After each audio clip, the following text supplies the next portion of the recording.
Hello बच्चा party. Welcome back to my channel first step to study. कैसे हैं आप सब? उम्मीद है आप सब ठीक होंगे और अपना ख्याल रख रहे होंगे और अच्छे से पढ़ाई कर रहे होंगे। आज की पढ़ाई हम भी शुरू करते हैं। बच्चों, आज का हमारा टॉपिक है सर्वनाम। अब ये सर्वनाम क्या होता है, आज हम करेंगे सर्वनाम की परिभाषा, उसकी आवश्यकता मीन्स उसकी ज़रूरत क्यों है, कि सर्वनाम हम क्यों यूज़ करते हैं, क्यों इस्तेमाल करते हैं, ये सब आज हम इस टॉपिक में पढ़ेंगे। सर्वनाम किसे कहते हैं बच्चों? संज्ञा शब्दों के स्थान पर आने वाले शब्दों को हम सर्वनाम कहते हैं। अब संज्ञा क्या है? संज्ञा एक नाउन है, मीन्स किसी भी चीज़ का जो नाम है वही संज्ञा है। तो उनके संज्ञा के स्थान पर मीन्स नाउन्स के स्थान पर, उसकी जगह पर आने वाले शब्द क्या कहलाएंगे? सर्वनाम। हम इन्हें इंग्लिश में कहेंगे pronoun is a substitute of a noun. और ये सर्वनाम शब्द कौन कौन से हैं? जैसे मैं, तुम, वह, हमारा, वे, उसका, उसकी, यहाँ, वहाँ, कहाँ और किधर। ये वो सब शब्द हैं जिनको हम सर्वनाम के स्थान पर यूज करते हैं।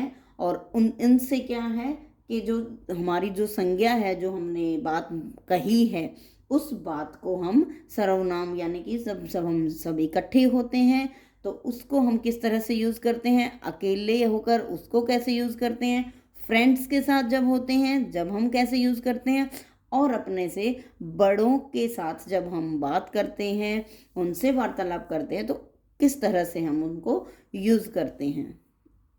ये वो शब्द हैं जिन्हें हम सर्वनाम के स्थान पर इस्तेमाल करते हैं। हमारा सर्वनाम में नेक्स्ट क्वेश्चन बनता है कि सर्वनाम की हमें आवश्यकता क्यों है। सर्वनाम जब हमने संज्ञा लगा ही दी तो फिर सर्वनाम की क्या आवश्यकता है? नहीं, सर्वनाम की भी आवश्यकता है। आओ मैं आपको बताती हूँ कि सर्वनाम की आवश्यकता हमें क्यों है।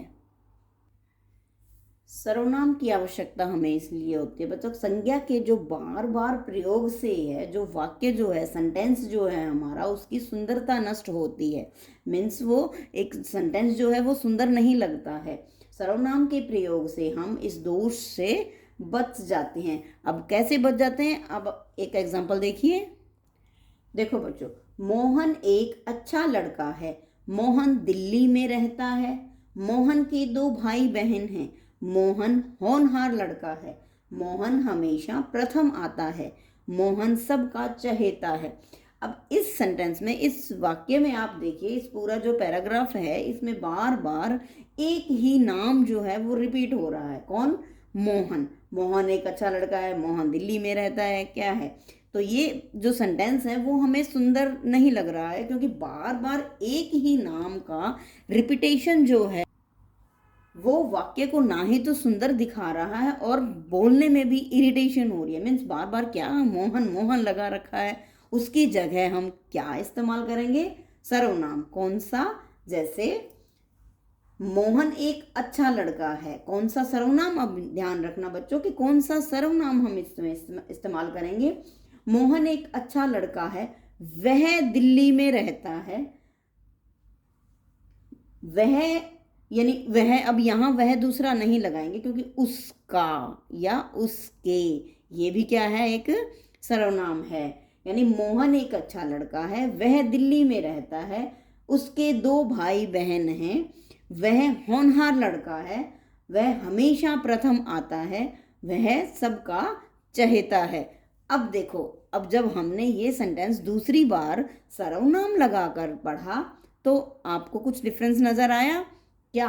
क्लियरिटी और जो इरिटेशन हो रही थी एक ही नाम को बार बार पुकारने से, वो हमें यहाँ नजर नहीं आ रही है।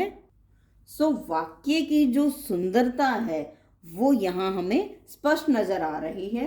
तो वाक्य की सुंदरता को बचाए रखने के लिए, उसे बनाए रखने के लिए हम क्या करेंगे? सर्वनाम की जो आवश्यकता जो है, उसको प्रयोग जो है, उसका यूज जो है वो हम करेंगे। और उसके यूज करने के बाद, उसके प्रयोग करने के बाद वो सेंटेंस कितना अच्छा लग रहा है बोलने में भी और लिखने में भी। सो हमें इसकी सर्वनाम की आवश्यकता क्यों पड़ती है कि वाक्य की सुंदरता नष्ट होती है जब हम एक ही शब्द को बार बार बुलाते हैं, पुकारते हैं। तो उसकी सुंदरता को बनाए रखने के लिए, उस दोष को दूर करने के लिए, उस दोष से बचने के लिए हम सर्वनाम की जो है प्रयोग करेंगे। और दूसरा इसका एग्जाम्पल बताते हैं। अब आप इस पैराग्राफ को पढ़िए। जवाहरलाल नेहरू भारत के प्रथम प्रधानमंत्री थे। वह बच्चों से बहुत प्यार करता था। उसका स्वभाव बहुत अच्छा था। सभी उसका सम्मान करते थे। अब क्या ये पैराग्राफ जो मैंने पढ़ा है वो एक आदर मान सम्मान वाला लग रहा है? नहीं लग रहा। अगर हम इसमें तब इसीलिए तो हमें सर्वनाम की आवश्यकता हुई ना, क्योंकि जब हम इसमें, अब देखिए, अब हम इसमें सर्वनाम लगाकर पढ़ते हैं इस सेंटेंस को। अब देखो बच्चों, हमने इसको सर्वनाम लगाकर दिखाया कैसे। अब इसको पढ़िए आप। जवाहरलाल नेहरू भारत के प्रथम प्रधानमंत्री थे। वे बच्चों से बहुत प्यार करते थे। उनका स्वभाव बहुत अच्छा था। सब उनका सम्मान करते थे। अब आपको कैसा लग रहा है? अच्छा लग रहा है ना ये सेंटेंस अपने आप में भी, और पहले की तरह रिपीट भी नहीं हो रहा है किसी के नाम को, यानी कि जो जैसे संज्ञा का बार बार हम प्रयोग कर रहे हैं तो उससे क्या है कि उसकी सुंदरता नष्ट होती है। और दूसरा क्या है कि एक अपने से जो बड़े हैं उनका सम्मान भी उस शब्दों से बार बार जब हम इनको यूज़ करते हैं तो उसके शब्दों में क्या है, उनका सम्मान है, मान सम्मान जो है वो नज़र नहीं आता है।